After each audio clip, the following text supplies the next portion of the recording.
Coup d'envoi imminent, bienvenue sur Ça joue. Bonsoir à tous, on se retrouve aujourd'hui pour Ça joue. On va évoquer les demi-finales de la Ligue des Champions. Je suis avec mes fidèles acolytes, Daniel, Angelo, Thomas et Joseph. Bonsoir Bonjour. à tous. Les gars, ravi de vous retrouver. On va parler de ces demi-finales. On va un peu scinder l'émission en deux parties. On va dans un premier temps analyser ce Inter-Barça qui a eu lieu hier soir. Ce Inter-Barça à fort rebondissement, un match qui est rentré dans l'histoire de la Ligue des Champions. Ensuite, on va se focaliser sur ce PSG Arsenal avec pas mal de pronos. Et je vais commencer par te lancer, Joseph, notre spécialiste Serie A, pour évoquer ce Inter-Barça et nous faire un peu ton analyse globale de la partie et ce que tu as pensé de l'Inter Milan. Déjà, on s'habille en bleu aujourd'hui parce que c'est jour de fête. Un club italien en finale de Ligue des Champions. Bon, ça remonte pas tant que ça, vu que c'était il y a 2 saisons. Déjà l'Inter contre Manchester City. Et hier, les Interistes, les Nerazzurri, ils ont été absolument énormes. Ils ont été énormes parce que c'était pas fait. Ils ont encore une fois mené 2-0 contre un Barça qui était à la peine en première mi-temps parce que l'Inter mettait l'agressivité qu'il fallait, à l'image de Di Marco sur Yamal. Il y avait aussi parfois des prises à 2, à 3, donc symbole de ce bloc très très très compact, très costaud. Et de toute façon, on pouvait s'en douter, mais le dispositif de l'Inter en 3-5-2 était un dispositif qui pouvait gêner le FC Barcelone dans leur transition et leur piège du hors-jeu. Et moi, ce qui m'a particulièrement marqué, c'est le rôle des pistons, évidemment. On va en reparler, mais là où c'était très intéressant, c'est que les pistons partaient de derrière pour des courses dans la profondeur, ce qui en fait annihilait le pressing barcelonais et le piège du hors-jeu. Parce que comme ils partaient de leur camp, les défenseurs barcelonais se focalisaient sur l'attaquant, mais en partant de derrière, du coup, ils n'étaient pas hors-jeu, ce qui permettait de prendre les espaces, également à la récupération du ballon. On a vu Dumfries, on en reviendra, mais bon, 2 buts, 3 passes décisives et sur la dernière action, à la 93e, il s'arrache pour venir centrer sur Acerbi. Acerbi qui fait une course. On va en parler. Acerbi qui fait une course comme un attaquant, comme un numéro 9. Et tu sens que là, tu contrôles plus rien. C'est vraiment juste l'instinct. Et Acerbi quand même été jusqu'à avoir l'instinct du buteur. C'est ça. Donc c'est exceptionnel. Mais je voulais juste aussi revenir sur un truc, c'est l'efficacité dans les deux surfaces de l'Inter. Ouais. L'Inter a été particulièrement efficace dans la surface du Barça avec 10 tirs cadrés sur les 2 rencontres, 7 buts marqués. En 10 tirs cadrés, c'est quand même une efficace. Précision exceptionnelle. Et Yann Sommer, 14 arrêts sur les 2 rencontres, dont des arrêts, un sur Eric Garcia alors qu'il y a 2-1 pour l'Inter, un sur Yamal alors qu'il y a 3-3, alors qu'il y a 4-3. Yann Sommer a tout simplement été énorme et symbole de cette mentalité aussi interiste. Il a été élu homme du match. En plus, c'est pas pour rien. Il a été énorme. Donc n'hésitez pas à interagir avec nous évidemment sur le chat. On nous demande combien il y a eu hier soir. Victoire 4-3 de l'Inter Milan au bout de la prolongation à Giuseppe Meazza qui permet aux hommes de Simone Inzaghi de se qualifier pour leur 2e finale de Ligue des Champions en 3 ans. Au niveau des individualités, Joseph en a parlé. Quelle individualité t'a marqué hier, Thomas? J'allais te lancer sur Denzel Dumfries, mais juste avant en off, tu me parlais aussi d'autres joueurs. Donne-les-nous peut-être une petite liste des joueurs qui t'ont marqué sur cette demi-finale. Moi, je dirais que c'est plutôt les 2 anciens, on va dire, au milieu de terrain, que ça soit Mkhitaryan ou Çalhanoğlu, que j'ai trouvé vraiment très intéressant, notamment dans la première mi-temps, où ils ont apporté énormément de danger par des frappes de loin sur des ballons qui traînaient, où je trouvais que le Barça était en grande difficulté sur ces ballons-là. Mais après, moi, je dirais que c'est surtout le collectif, au final. Une cohésion, on sent que ce travail-là, ça fait des années qu'ils le font, que c'est simplement des éléments qui sont rajoutés petit à petit. Et je pense que je rejoins Joseph, notamment le rôle de Dumfries dans ses courses, finalement un petit peu en diagonale, et il part de plus loin, et donc du coup c'est ce qui se passe sur le premier but, où il n'est absolument pas hors jeu. Et derrière, ça mène à un Lautaro vrai combattant hier soir, parce qu'il l'a dit, il a joué sur une jambe. Et puis on a aussi Marcus Thuram qui revient de blessure. Exactement. Et qui a fait un match au duel physique. Alors à la fin, sa santé, il était fatigué. Ouais, tu m'étonnes. À la fin, c'était dur. Et carbo. surtout quand il s'est retrouvé à jouer avec Taremi. Taremi, c'est absolument plus le joueur de Porto. Mais hier, il fait une entrée exceptionnelle. Je lis dans le chat, justement, il faut souligner le travail de Taremi. Sa remise est exceptionnelle dans la conservation du ballon. Il a été très fort. Sur le but de Fratesi. Et évidemment, Thuram a été absolument exceptionnel. Superbe entrée sur le travail offensif des joueurs de l'Inter. Tu voulais rajouter quelque Moi, chose? je voulais Daniel? relever vraiment la performance de Barella, Ouais, qu'on n'a pas, là, qu'on n'a pas vu forcément offensivement, mais qu'on a vu bien travailler tout au long des 120 minutes, je crois qu'il joue. Il fait plus de 15 km dans le match. Du coup, moi, je voulais vraiment relever la performance de Barella qui a été énorme. Et Angelo, justement, on va maintenant parler de cette équipe du FC Barcelone. Et on t'imagine forcément déçu. On sait que tu es supporter du club catalan. Qu'est-ce que tu retiens finalement de cette demi-finale? Est-ce que tu es déçu par le FC Barcelone ou finalement tu te dis que tu es tombé sur plus expérimenté que toi parce que la moyenne d'âge de l'Inter est aussi beaucoup plus élevée? Première équipe à aligner 3 joueurs de plus de 35 ans. Ouais. Et face à une équipe du Barça qui est extrêmement juvénile de l'autre côté. Donc La forcément, moyenne de l'effectif du ça Barça, crée c'est 24 un ans décalage. environ, je crois. Donc C'est c'était ça. un des effectifs les plus jeunes de la compétition. C'est ça. Mais comme tu l'as dit, ce qui manquait, c'était peut-être l'expérience. Mais forcément, je suis déçu. Mais ce qu'il y a à retenir, c'est qu'il y a beaucoup d'espoir pour l'avenir du côté Blaugrana. Parce que quand tu vois la double confrontation, ok, ils en prennent 7, mais ils en mettent quand même 6 à l'une des meilleures, enfin, si ce n'est la meilleure défense d'Europe, qui en avait pris combien en phase de poule 5, il me semble. L'Inter Ouais. Ouais, l'Inter. Un seul but. Un seul but. Un seul Et but après, en sur la phase de saison compète 5. régulière. Ouais, Ok, ouais. c'est ça. Donc au final, ils en mettent 6 C'est sur ça. 2 matchs, c'est énorme. Mais après, c'est vrai qu'il y a manqué d'expérience quand tu vois déjà la première mi-temps. Pour moi, la première mi-temps, c'est là où le Barça a perdu le match. Quand tu te fais surmerger, tu t'es mené 2-0 à la pause. Après, ça revient très bien. Mais ton match, tu le perds sur la première période. Quand tu vois Gérard Martin, ok, il est décisif, mais il passe à côté de sa première période. Dani Olmo, la même chose. Il était invisible, un fantôme. Sinon, il n'y a que de l'espoir pour la suite. Quand tu vois Fermin Lopez, bon, Lamine Yamal, forcément. Mais voilà quoi. Et toi, tu retiens quoi, Daniel, au niveau du FC Barcelone, au niveau des individualités? Quel est le joueur du Barça que tu retiens en premier? Évidemment, on s'en doute, donc Lamine Yamal. Forcément, Comment est-ce que Yamal. tu nous décrirais un peu l'ailier ibérique aujourd'hui sur cette double confrontation? Yamal, c'est la magie hier. C'était la magie, c'était le joueur du match. Enfin, il y avait Sommer qui a été l'homme du match, mais c'est peut-être le deuxième joueur. Franchement, Moi, je mets quand même la performance de Lamine Yamal au-dessus des autres, parce qu'il a été dans pas mal de gros coups. Sur les 120 minutes, il a 17 ans, hein. 120 minutes, il est régulier du début à la fin. Il tente. Et malheureusement, ça n'a pas... Ouais, mais c'est difficile. La finalité c'est difficile dans est un match malheureuse. où il y a 7 buts de mettre Lamine Yamal homme du match. En plus de ça, il se fait éliminer. Ouais. Donc c'est un peu compliqué, mais je suis d'accord. Il avait beaucoup de régularité. Dès le début, on sent qu'il est en jambes. Mais moi, je rejoins Joseph. Yann Sommer, il fait 3 arrêts exceptionnels. Alors, il est bien aidé par C'est Eric paradoxal, Garcia sur le premier, parce que Eric Garcia doit faire beaucoup mieux. celui-là. Mais après, j'ai envie de dire, c'est pas forcément son métier non plus. Il n'a pas forcément à se retrouver là tout le long du match. Non, je dirais que je mettrais quand même Yann Sommer devant. Après, l'homme du match, c'est Yann Sommer parce que l'Inter a gagné 4-3. Mais imaginons ça Non, aurait pas fini. forcément. Ouais. Moi, Mais je mettrais plus Marcus Thuram homme du match. Ouais. Ah non, pour moi, on va finir sur le propos d'Angelo. Moi, clairement, c'est Yann Sommer ce que t'en l'homme du penses. match. Ouais. Mais si le match il finissait à 4-3 côté Barça, c'était Lamine Yamal tous les jours. Oui. Même sans marquer, c'était Yamal Oui. tous les jours. Ouais, mais tu il n'est vois. pas décisif. Et mine de rien, c'est là où il faut aussi qu'il Ouais. apprenne Ah, un s'il peu. n'est pas décisif, je sais pas. On Non, s'il est va décisif. essayer d'en reparler quand même par rapport à un nom qu'on pourrait ressortir sur la double confrontation. Quel est le nom, vous, que vous retiendriez quand même sur cette double confrontation globalement? Yamal, Si hein. on faisait un tour de table comme ça, qui est le Dans 20 principal ans. joueur que tu retiens? Dans 20 ans, si on revoit le match ou si on en parle autour d'un verre, moi, Yamal ressort, la Angelo. performance de Yamal ressort. C'est Lamine Yamal, même avec Messi en 2019 contre Liverpool, etc. Messi n'avait pas fait la double confrontation que Yamal a faite. Sur les 2 matchs, il est exceptionnel.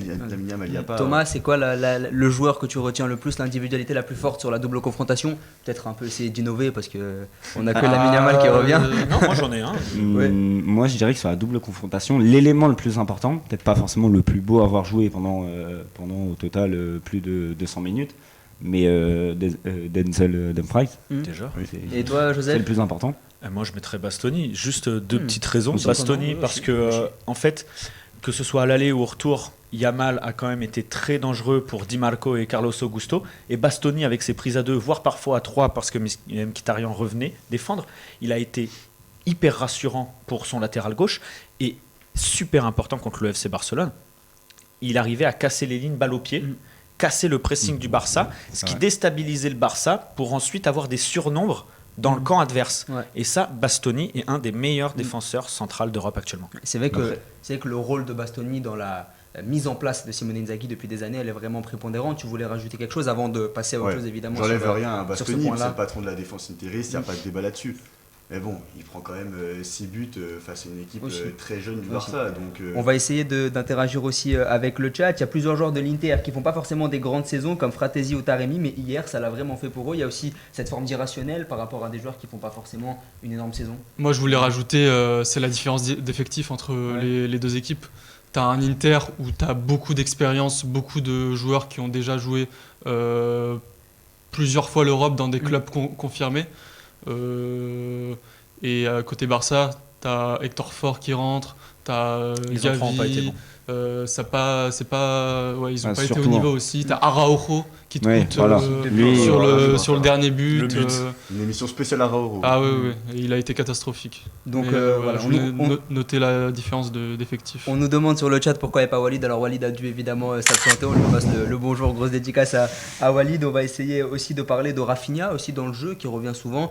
On dit là sur le chat que Rafinha a été décevant, qu'il n'a pas Hier, il vraiment n'est pas existé. beaucoup revenu. Hein. Donc c'est vrai qu'hier il n'est pas revenu, mais il a failli libérer le FC Barcelone. Mais globalement sur l'ensemble du match c'est insuffisant, Angelo.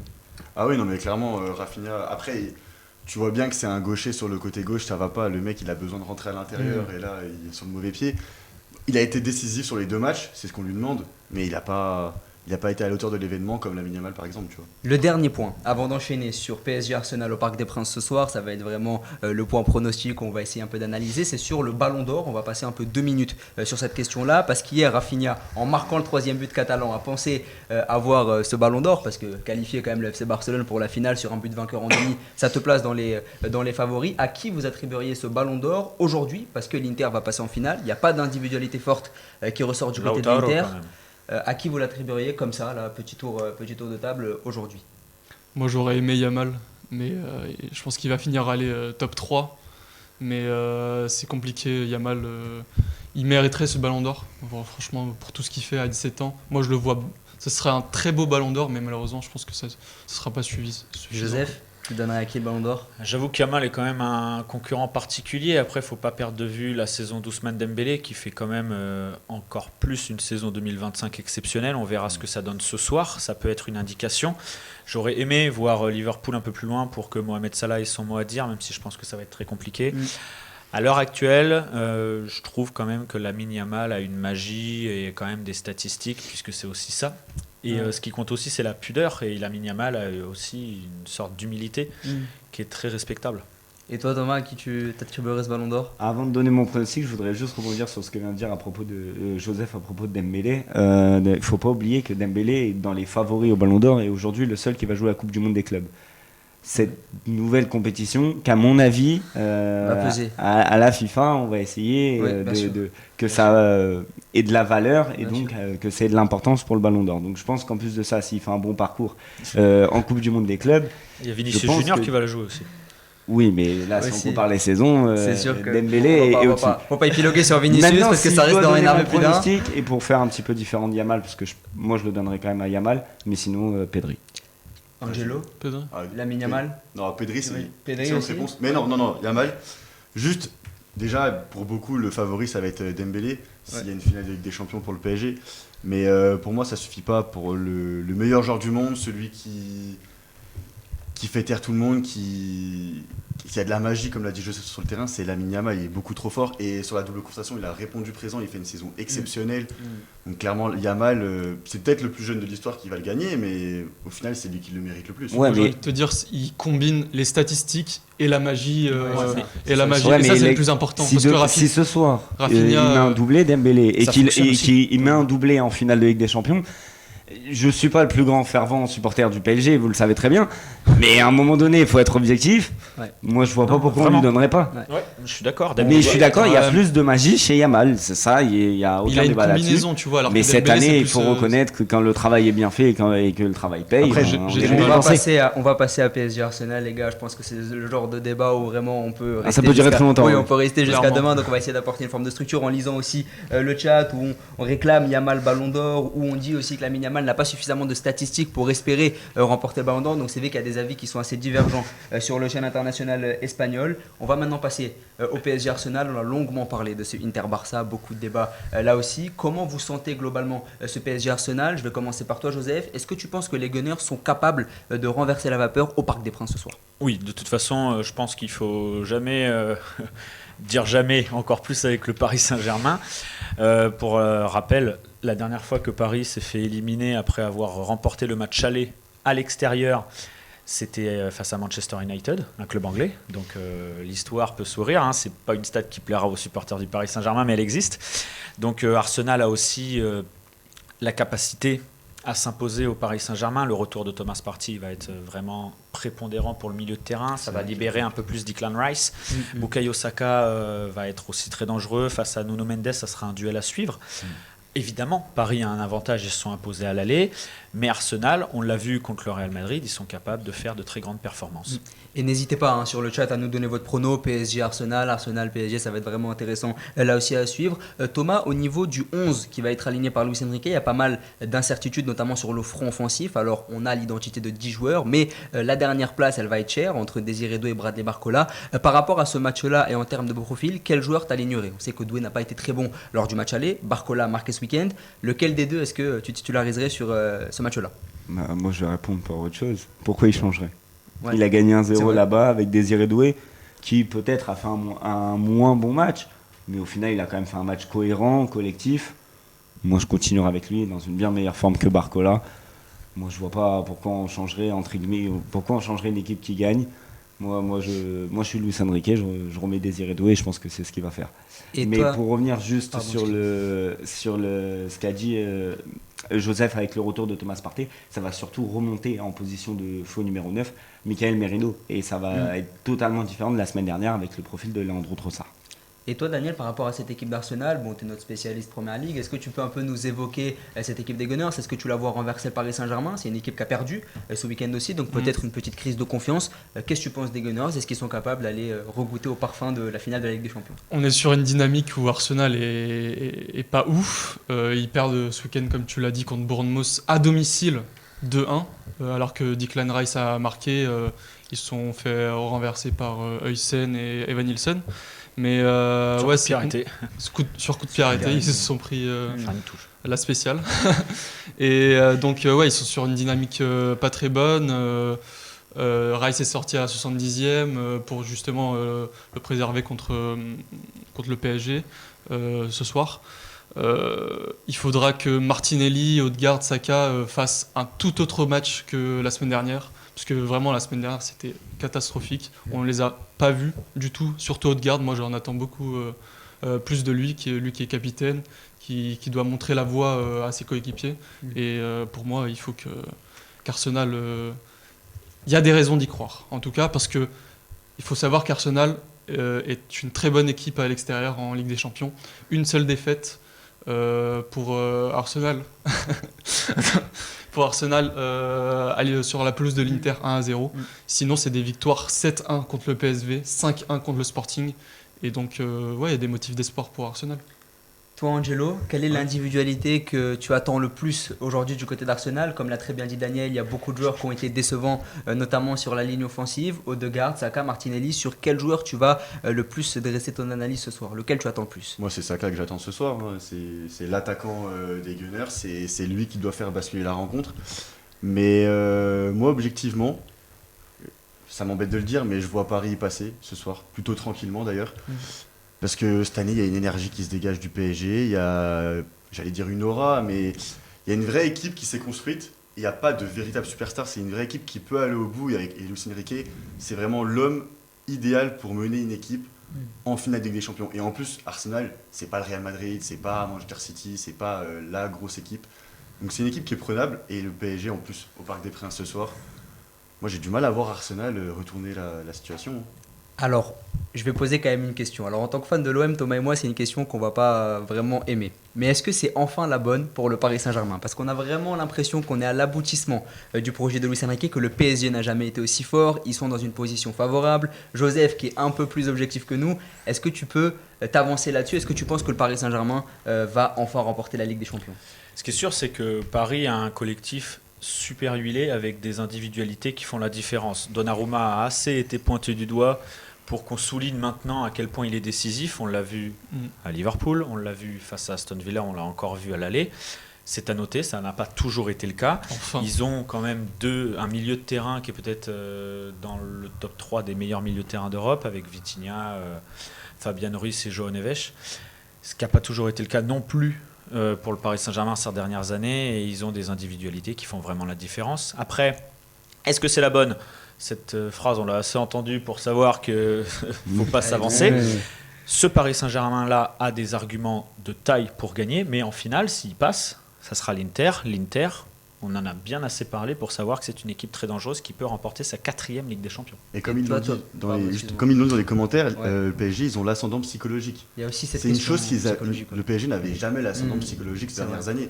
C'est Et vrai. là maintenant, le PSG, c'est une équipe qui fait peur quand tu les affrontes.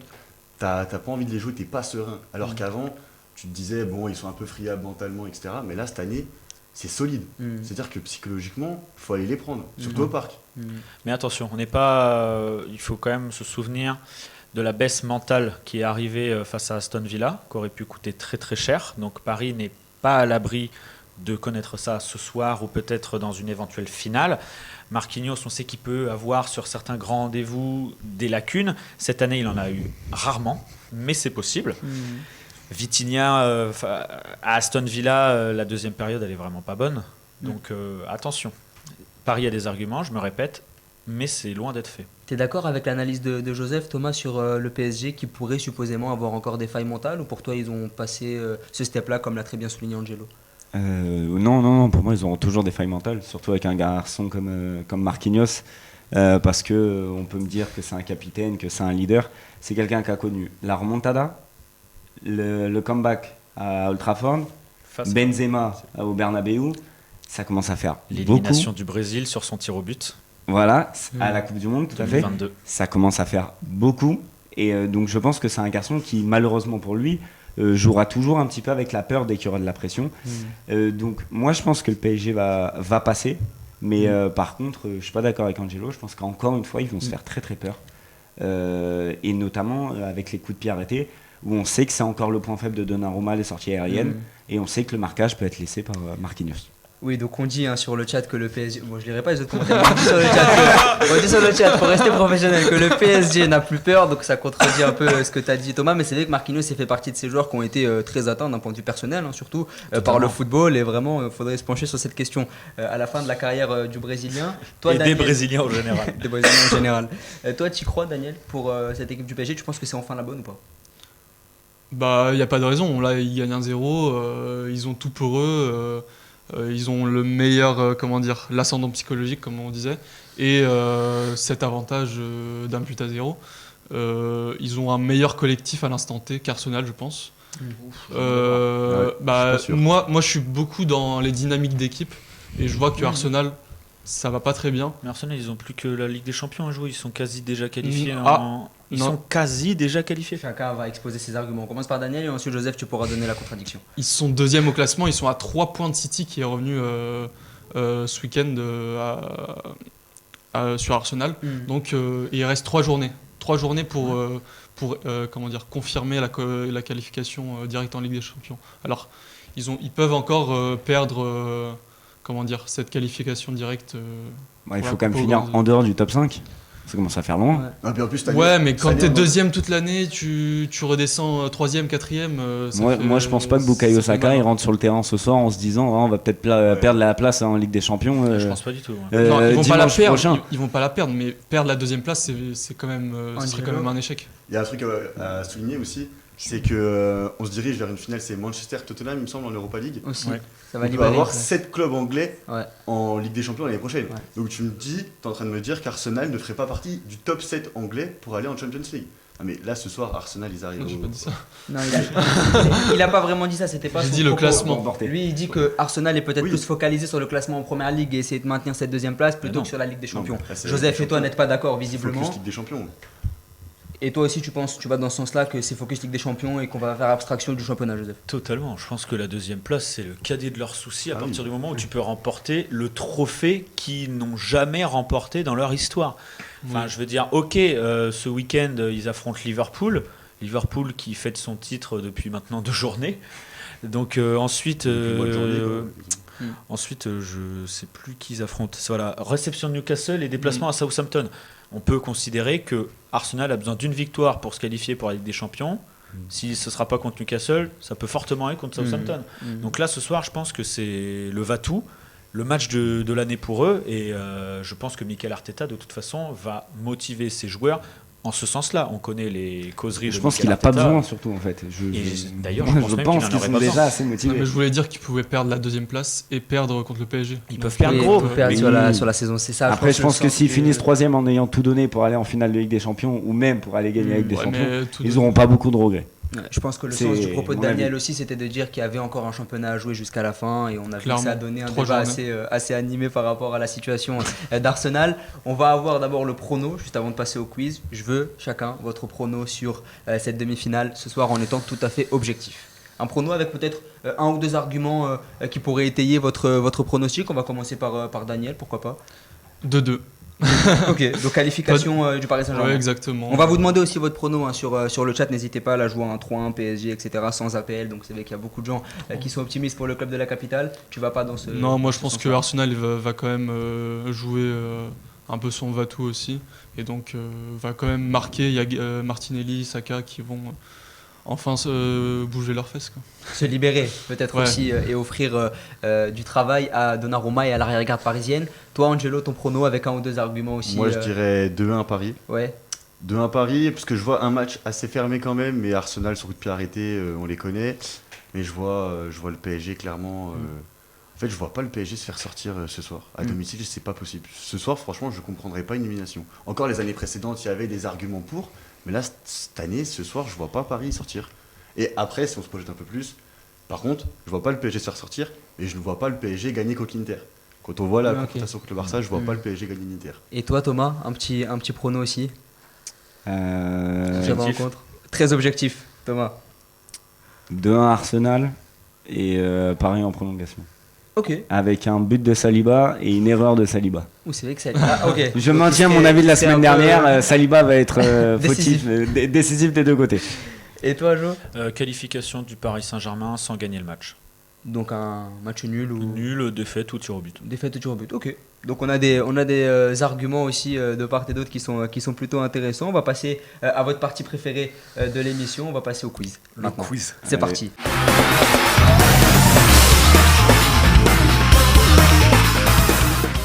Alors, j'ai 5 questions pour vous les gars. Ce soir, ça tourne autour de PSG Arsenal, donc le passif Comptez entre patient. les deux équipes, le passif aussi du coach Mikel Arteta. On va aussi se pencher là-dessus. Je vais vous poser la première question. Les gars, je vous demande d'être maximalement concentrés. Lors de la saison 2015-2016, les gars, on a PSG Arsenal en phase de poule de la Ligue des Champions. Mm. On va avoir Il est out. deux confrontations. Il y a eu, Spécialiste première ligue. il y a eu un 2 partout Pas Ligue des Champions. Ouais. et un 1 partout. Oui, en effet. Qui était le gardien de but des Gunners? C'est à la volée. Ospina. Bien vu. C'est Joseph. Ça, je m'attendais. C'est un vol. Je m'attendais à ce Joseph. que tu dises gardien du C'est un PSG. vol. C'est Joseph. C'est Joseph. C'est un vol. Les gars, n'hésitez pas évidemment à répondre aussi aux questions du quiz sur le chat. Moi j'ai vu Joseph, peut-être parce Bien qu'il est sûr. plus proche de moi Mais sans doute. Mais sur le plateau. Mais les c'était gens qui David nous Ospina. suivent savent à quel point ce genre de situation m'est arrivé. La roue tourne, mes amis. Bon, Le retour de deuxième question de ce quiz. Alors, on sait tous que le meilleur buteur d'Arsenal est Thierry Henry, Bien de sûr. l'histoire des Gunners. La Oui, question je maintenant, Ouais, Daniel il était patient. la Je le savais. question maintenant, c'est qui est le deuxième meilleur buteur de l'histoire des Gunners? Right. Bergkamp. Bien joué. Oh, Yann Wright à la volée. d'accord, c'était Thomas J'allais directement. commencer à dire Bertrand et je me suis dit Bertrand, qu'Anne c'est- Wright en avait beaucoup plus. Bah, je me suis dit, comme tu as dit Yann Wright, je vais dire Bergkamp. Et vous alliez sortir qui? Moi, Parce que c'était Thomas il allait Bergkamp. très J'allais vite. dire Bergkamp. Bergkamp et toi t'allais sortir. Non, tu sais pas. J'allais dire Bergkamp aussi. Flamini, Coquelin. Chamac. Ouais, la VAR Ah, dit y a Thomas. dire. Hein. La VAR dit Thomas, on t'aurait Ah, on t'aurait donné le point Non, sur mais la VAR n'est sur pas première objective. question. Hein, au C'est- niveau, On a vu la VAR au niveau hier, du c'est chat. bon. Oui, c'est la même VAR que Saint-Etienne-Lyon, là, où il n'y a pas rouge sur Stassin. On va C'est pas la passer. VAR où il oublie Dumfries, machin. On va passer à la Y troisième a pas question. Mikel Arteta, Il n'y a pas faute. les gars, Si. est passé par les deux clubs, PSG, Arsenal. En effet. Oui. Mais on oublie souvent que Mikel Arteta est aussi passé par l'Espagne. Oui. Dans quel club espagnol? Sociedad. Valence. Et ouais, mais toi aussi, le problème, c'est que directement. Non, mais t'es- parce Là, que les gars, il y a on veut des m'enlever des acteurs, points. laissez-le parler aussi. On veut m'enlever des points. Et je me suis surtout dit Ok. que Joseph allait l'avoir très très vite. Mais moi, je laisse finir le présentateur. Ouais, par ouais, contre. tu l'avais pas, tu l'avais pas. C'est des Donc règles. pour le point culture foot, pour ceux qui nous suivent, Mikel Arteta est passé par la Real Sociedad lors de la saison. Ouais, 2005. 99-90. Lors de la saison 2004-2005. 2005. Mikel Arteta, J'imaginais un an 2005. près, un point s'il te plaît. qui est formé du côté de la Masia et qui est parti à la Real Sociedad faire ses piges en Liga avant d'évoluer. Qui a ensuite été du côté, prêté un an du du PSG côté du Barcelone. Paris Saint-Germain uniquement. Aussi, un an, il a fait je crois une cinquantaine de matchs. Après Everton Une et cinquantaine Arsenal. de matchs là-bas. Grosse culture foot côté Daniel et Angelo en tout cas. Arrête, moi je te laisse finir à chaque fois la réponse. Non mais c'est le chat, c'est pas Oui, moi. oui, Denis Bergkamp, oui, t'avais la réponse. Non, mais- Les gars, lors de la saison 2019-2020, il va y avoir une transition entre le départ d'Unai Emery et l'arrivée de Mikel Arteta, qui a assuré l'intérim pendant 22 jours. Jack Wilshere. Non, ancienne légende d'Arsenal qui a fait partie des Invincibles. Campbell. Non, c'est Dira. pas ça. Non, Non. c'est 22 jours lors de la saison 2019-2020. Ljungberg. Bien joué Thomas. Ouais, c'est vrai. Point pour Thomas. Alors Angelo est le pire chroniqueur des quiz qui est sur le Il chat. est fan C'est qui, d'Arsenal. Ouais. Donc voilà, c'est vrai que Freddy Ljungberg a Ouais. assuré l'intérim lors de la saison Que 22 jours 2019-2020. Il a fait 22 jours exactement. Je vais aller voir ce transfert marque. J'ai été assez minutieux là-dessus. Et c'est vrai qu'il a fait 22 jours l'ancien On peut milieu. savoir Mais son en- bilan. Hein il fait une victoire, un nul et 5 défaites. Eh ben, Ah, voilà, en Wow. pleine saison, donc il en fait plusieurs des matchs. Ok, Ouais, ouais, 5 c'est défaites, ça. il fait 5 Ça c'est défaites. bien le 22 Arsenal de jours, l'époque. il fait qu'on a 22 fait, jours. genre. J'ai vu ça tout à l'heure sur Transfermarkt. Je te jure. Il fait une terrible. victoire, un nul, 5 défaites. c'est terrible. Mais c'est ce Arsenal-là qui nous a fait grandir, tu Ouais. vois. C'est vrai que c'est Bah, 5 défaites. Ah, Non, de- personnellement, 2020, c'est t'étais plus assez grand Wenger, quand même, moi. garçon. Non mais C'est plus Wenger. moi. Combien vous avez de points, Angelo Daniel? Réunis. moi je m'en mets un parce que Pro- 2003. Proche de 0. Arteta, j'ai dit 2003, j'en ai un. Thomas, t'as 3 points. Bah, selon la VAR ou selon. Ah, selon moi. Selon toi Bah, 3 j'en ai points. 3 et il en a un. Bien sûr. Alors, la question a 3 points. Ce Eh sera ben la voilà, dernière. Et bien c'est une sûr. question un peu plus simple quand même. Alexandre Comme ça, Lacazette. ça va être à la volée. Et on me laisse finir ma question, s'il vous plaît, sur le chat. N'hésitez pas aussi à interagir. En régie, vous pouvez également participer, mais discrètement. Et on va commencer par évoquer Pacho. Pacho, défenseur central donc, du PSG, qui s'est imposé cette saison. Est-ce que vous sauriez me dire les 2 clubs dans lesquels a évolué Pacho avant de signer au PSG? Eintracht Francfort et Deportivo Cali. Non. Mince. Alors, tout le monde a Francfort. Atlético Mineros. Non, Non, le c'est- club Hertha Berlin. avant Sao Paulo. Francfort. Non, c'est un club, Quel pays c'est un club européen. Déjà, on va commencer par là. Anderlecht. Club européen. Sporting. Salzbourg. On s'approche. Bruges. Non, Liège. c'était- Mais non, c'était. On va mettre de la structure. Chacun va me donner. On va faire un tour de table. Chacun va me donner un club. Ça se situe du côté un peu plus, Ouais. un peu plus nord de la France. Mais c'était. PSV. Attends, Non, c'était soit la Belgique, C'est soit en les Belgique Pays-Bas. Beveren. Sûr. Rotterdam. Non. Attends. Feyenoord. Pacho qui signe cet été en Pitch. provenance de Francfort. Union Saint-Gilloise. Non. Avant Francfort, il était du côté. Utrecht. Utrecht. Non plus. Utrecht. On se rapproche. Je vous laisse un peu réfléchir un tout petit peu. Après, je donne un dernier indice qui devrait normalement C'est pas vous le aiguiller. Sparta Groningen. Rotterdam. Non plus. C'est absolument pas l'Ajax. C'est pas Anderlecht, c'est c'était pas dit, Héraclès. Rapide.